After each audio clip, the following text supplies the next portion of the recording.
Kaisang namanya terseret dalam skandal besar mafia minyak goreng.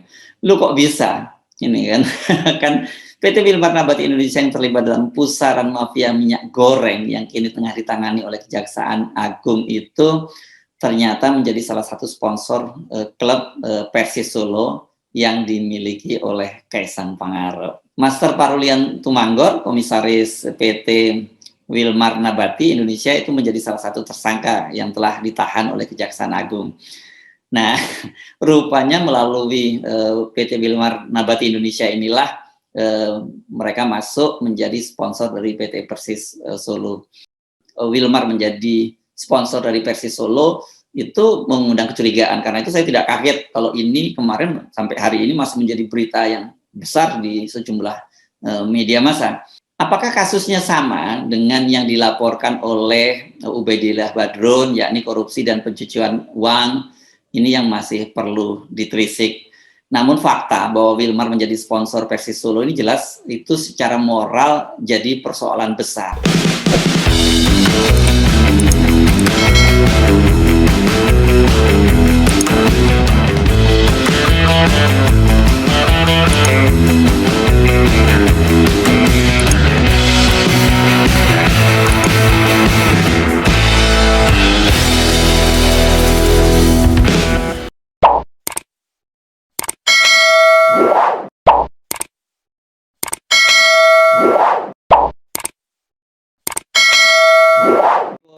Warahmatullahi wabarakatuh. Apa kabar? Semoga tetap semangat, sehat. Ini karena Ramadan sudah memasuki 10 hari ketiga ya.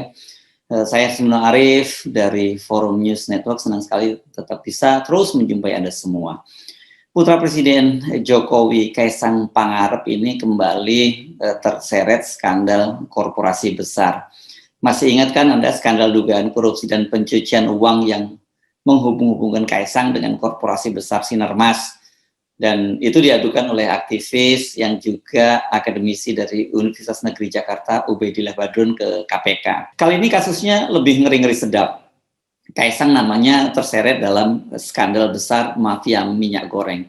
Lu kok bisa? Ini kan, kan PT Wilmar Nabati Indonesia yang terlibat dalam pusaran mafia minyak goreng yang kini tengah ditangani oleh Kejaksaan Agung itu ternyata menjadi salah satu sponsor klub Persis Solo yang dimiliki oleh Kaisang Pangarep. Master Parulian Tumanggor, Komisaris PT Wilmar Nabati Indonesia itu menjadi salah satu tersangka yang telah ditahan oleh Kejaksaan Agung. Nah, rupanya melalui PT Wilmar Nabati Indonesia inilah mereka masuk menjadi sponsor dari PT Persis Solo. Nah, kita amati ini pada gambar ini ya, terlihat jelas ya, itu Wilmar Nabati itu menjadi salah satu sponsor di Persis Solo. Itu bisa terlihat dari jersey yang digunakan oleh Persis Solo. Nah, ini coba lihat posisinya ya, sangat strategis ini, tepat di bagian dada jersey yang digunakan para pemain Persis Solo. Selain Wilmar, ini sejumlah perusahaan lain yang jadi sponsor dan namanya juga terpasang di jersey adalah Gojek, Guri, Free Fire, dan Aladdin. Keterlibatan Wilmar sebagai sponsor Persis Solo ini pernah disampaikan oleh Country Head Wilmar International Ltd untuk Indonesia, Darwin Indigo. Ini keterangannya pada Oktober 2021 lalu nih kalau saya buka-buka di media ya.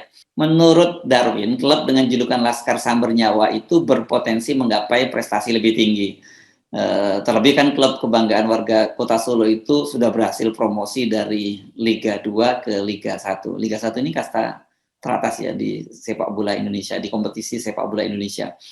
Menurut Darwin, sepak bola ini merupakan olahraga yang sangat dekat dengan masyarakat di Indonesia. Itu sesuai dong dengan produk-produk yang dihasilkan Wilmar Group seperti minyak goreng, beras, dan lain-lainnya lagi. Semuanya itu dikonsumsi oleh masyarakat Indonesia. Sesungguhnya bukan hanya 5 perusahaan tersebut loh yang menjadi sponsor dari Persis Solo. Ada 17 perusahaan lainnya yang menjadi sponsor, itu termasuk perusahaan milik Kaisang ini, Sang Pisang.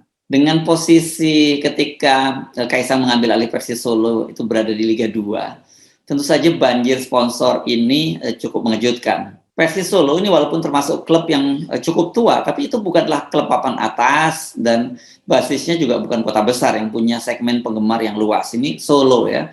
Solo kan bukan ini bukan kota besar gitu. Para penggemarnya juga tidak sefanatik klub-klub lainnya. Oke, kita mulai sebutlah misalnya kalau mulai dari wilayah timur gitu ada klub seperti Arema, kemudian Persebaya yang para penggemarnya ini memang sangat fanatik.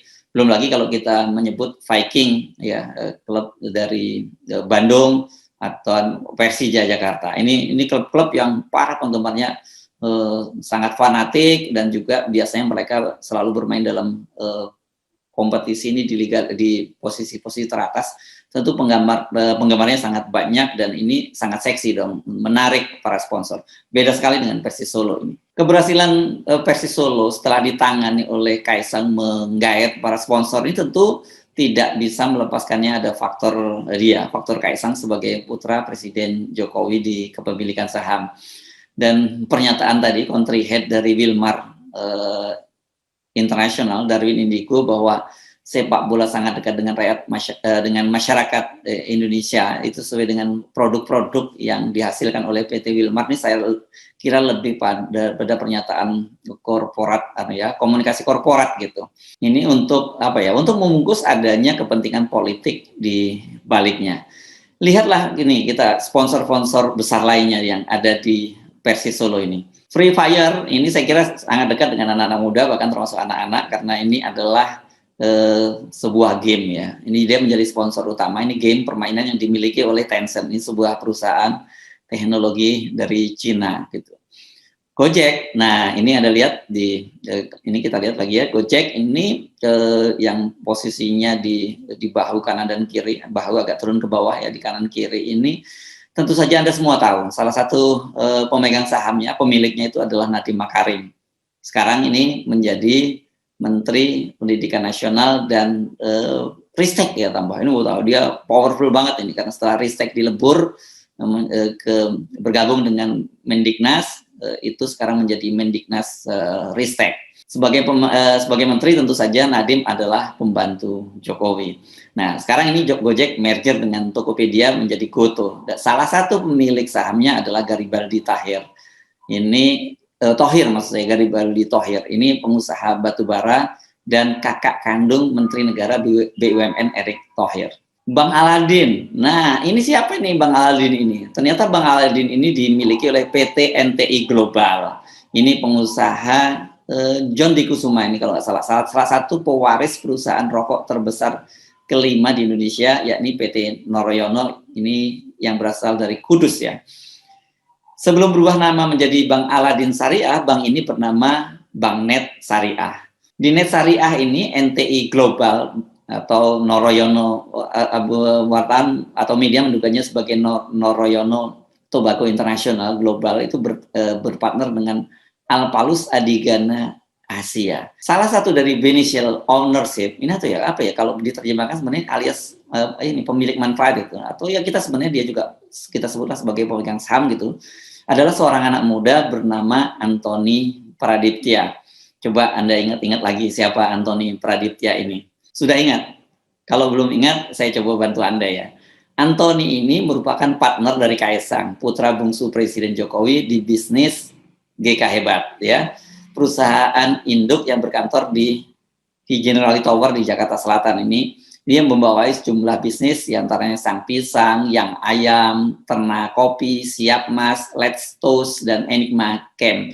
Ini sampai sekarang sebenarnya perusahaan-perusahaan ini nggak terlampau hits gitu, seperti kalau kopi kita nyebutkan bisnis kopi lainnya lah, saya nggak mau nyebut nanti terkesan jadi sponsor ini ya. Dan kalau diteruskan ini soal Antoni Pradiptya ini ceritanya jadi jauh lebih menarik. Antoni adalah putra dari Gandhi Sulistianto. Ini petinggi Sinarmas yang sekarang diangkat Presiden Jokowi menjadi duta besar Republik Indonesia di Korea Selatan. Nah, kalau sudah menyebut nama ini, maka kita harus juga menyebut kembali dugaan korupsi pencucian uang yang dilaporkan oleh aktivis dan dosen dari UNJ Ubaidillah Badrun ke KPK. Saat itu Kang Ubed, begitu saya biasa memanggilnya, kemungkinan masuknya dana milik Sinarmas ke perusahaan Kaisang itu ya melalui Antoni Praditya ini, ya dia partner dari Kaisang. PT Sinarmas ini kan oleh Kementerian Hutan dan Lingkungan Hidup digugat sebesar 7,8 triliun karena salah satu anak perusahaannya di Sumatera Selatan itu melakukan pembakaran hutan. Namun oleh Mahkamah Agung itu kemudian hanya didenda 7,8 miliar. Ini sama-sama 7,8, tapi yang satuannya adalah triliun, satuannya itu miliar. Jadi hanya 1/1000-nya. Inilah yang diduga ada main-main di situ.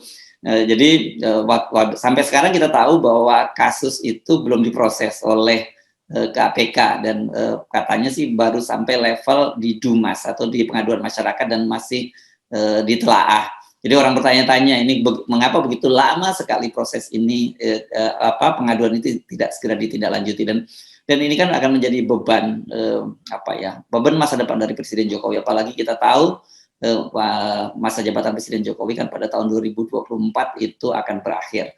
Kalau ini tidak segera diproses, ini tentu saja akan menjadi catatan hukum dan itu bisa jadi ke depan kasusnya dibuka kembali setelah Presiden Jokowi tidak berkuasa. Ini kan tentu saja sangat riskan deh ya. Saya kira ini bisa membuat Pak Jokowi juga berpikir-pikir tentang setelah dia pensiun nanti. Nah, balik lagi ke Aladin, bank ini sekarang dinakodai oleh seorang anak muda bernama Diota Mahotama Marsudi. Nah, kalau lihat nama belakangnya, Anda pasti menduga-duga ya, siapa dia ini? Ya, kalau Anda sudah punya dugaan, mudah-mudahan Anda nggak salah. Memang dia adalah putra dari Menteri Luar Negeri Retno P. Marsudi.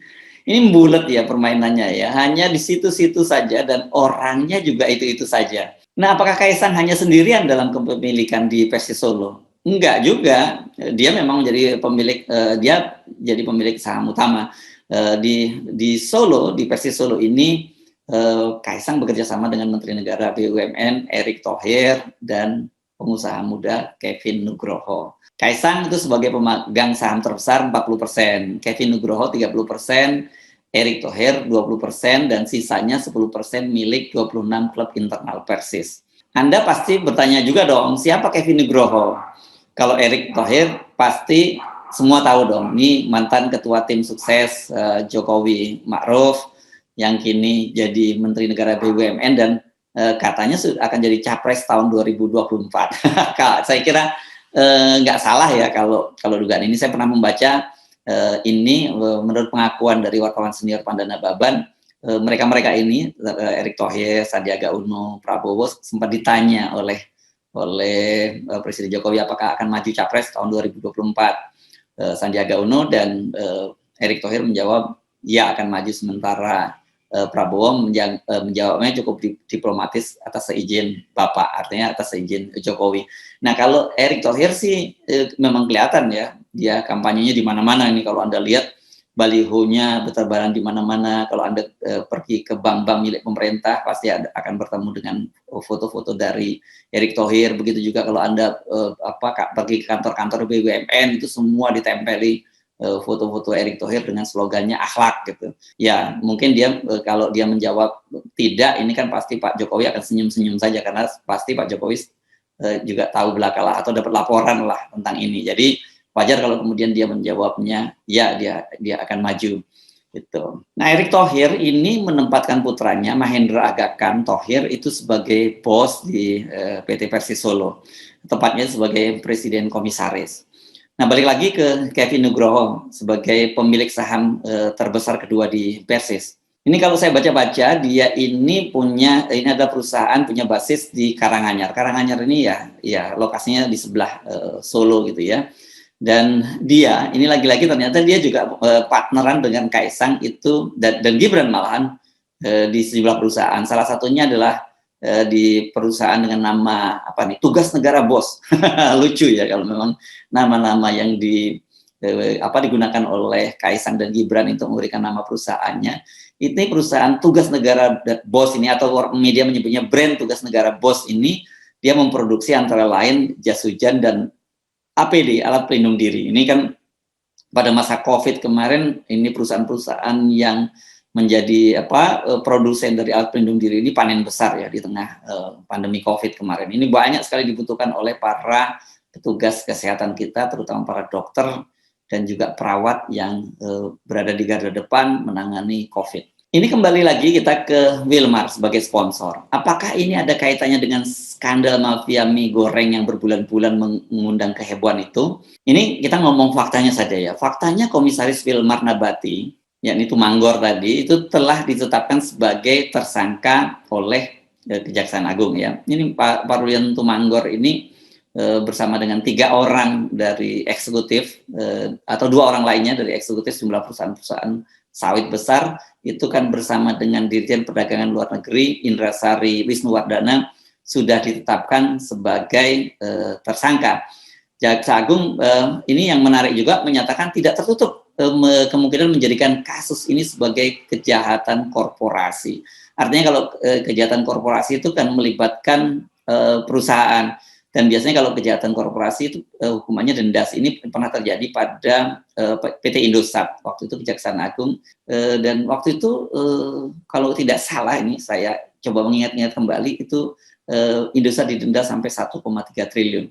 Nah, Wilmar Nabati ini seperti diungkap oleh Jaksa Agung kan mendapat kuota ekspor atau izin ekspor itu dari Kementerian Perdagangan. Tentu saja yang memberikan izin ini adalah Dirjen Perdagangan Luar Negeri, dan ini tentu saja menyalahi aturan karena apa? Karena di dalam aturan Kementerian Perdagangan kan setiap perusahaan CPO itu yang mengelola CPO itu ada kewajiban 30% untuk menyalurkan menyalurkan produknya ke dalam negeri. Ini yang disebut sebagai domestic market obligation atau kewajiban untuk memenuhi pasar domestik, dan harganya juga ditentukan karena disebut sebagai domestic price obligation atau kewajiban dengan harga di dalam negeri.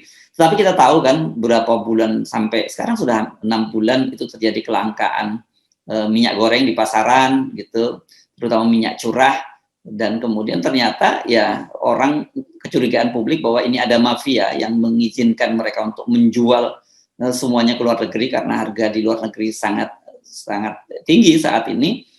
Ini terbukti gitu dengan dijadikannya 3 orang eksekutif dan 2 orang eksekutif dan 1 komisaris di 3 perusahaan tadi, dan kemudian juga Dirjen Perdagangan Luar Negeri.